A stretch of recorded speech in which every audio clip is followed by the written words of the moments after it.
When I was a kid, I had posters of cars on my bedroom wall, but they weren't saloons or hatchbacks or SUVs. They were supercars, roadsters, sleek, sexy and fast.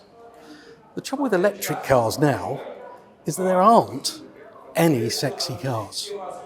Until now, because we have the MG Cyberster. This is the MG Cyberster. It's been a bit of a badly kept secret, but we've never been quite sure whether it was just a concept or it would really become a real car. And I can tell you, this is real. It's coming to the UK in the summer of 2024 and it will cost about the same as something like a mid-range Kia EV6 or a Hyundai Ioniq. Isn't it stunning? It's a car that really excites the teenage boy that is still trapped inside this body. So I've stolen a few minutes after the car's been revealed to the UK media here in MG's Central London HQ. You'll have to forgive the noise because it is their foyer and there's a sushi restaurant just behind Manos on the camera there. This is a car which looks bigger and maybe even better in the metal. There are so many neat details, I don't know where to start. It's a really clever mix of retro cues which hark back to the classic MG Roadsters of the 60s and modern flourishes. There's the headlights, for example. There are hints of old MGB, but there are graphics which look like you're speeding through a tunnel.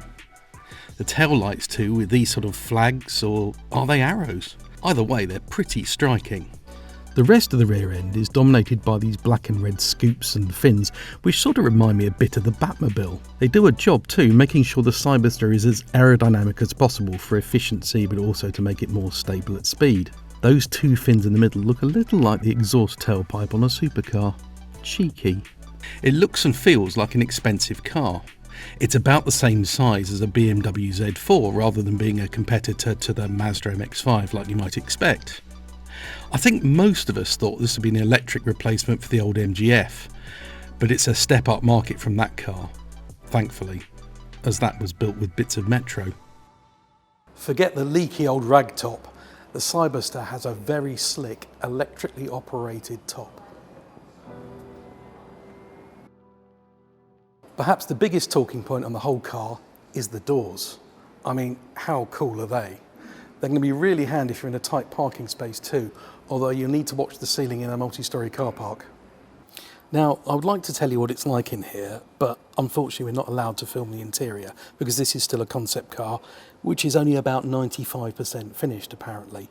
There are lots of pictures on the internet, including on electrifying.com, so have a look if you're curious. But let me tell you, it's pretty sci-fi in here.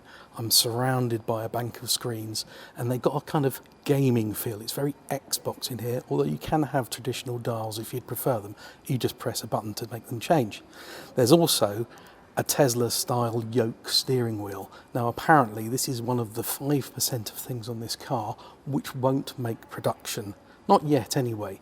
There are rumours that there will be a drive-by-wire system like on the Lexus RZ that I tested a few weeks ago. Until then, you'll have to put up with a normal round steering wheel. But it's pretty cool and pretty comfortable in here. But that's enough about the looks. What about the bits underneath?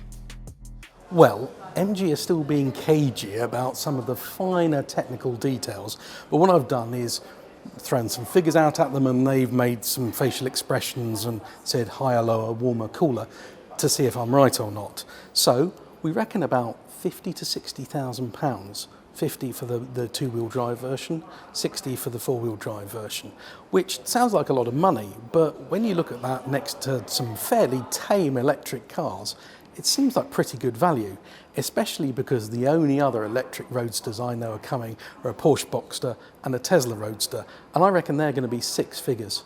The cheapest will have a single motor with 309 brake horsepower, which is still more than many performance petrol cars. The top model will have two motors and four-wheel drive, giving 536 brake horsepower. The current Porsche 911 has 380 for comparison. There's no news of the battery size either, but I think we can safely assume that a customer will want a minimum of 300 miles from this sort of car, and that means that MG's 77 kilowatt hour battery would slot nicely underneath there, despite it being quite compact inside. In terms of dynamics, well, we don't know yet. But the engineers have been told to make this a car which is fun to drive, but also is capable of grand touring. So it won't leave you knackered after you've driven 200 miles in the driving rain. So maybe it's not something you'll be itching to take on a track day, but I've been promised it will be as dynamically good as anything. That's a bold claim. Having the batteries low down to the floor will mean it has a very low centre of gravity though, so it should feel stable. So what do you think? Do you like this car as much as I do? Well, let us know in the comments as usual, and like and subscribe while you're there. But I will give you a word of warning. If you fancy having one of these on your driveway instead of just pinned to your bedroom wall, you better get a move on. MG haven't even officially opened the order book yet, but they've already got people queuing up with deposits. Where do I sign?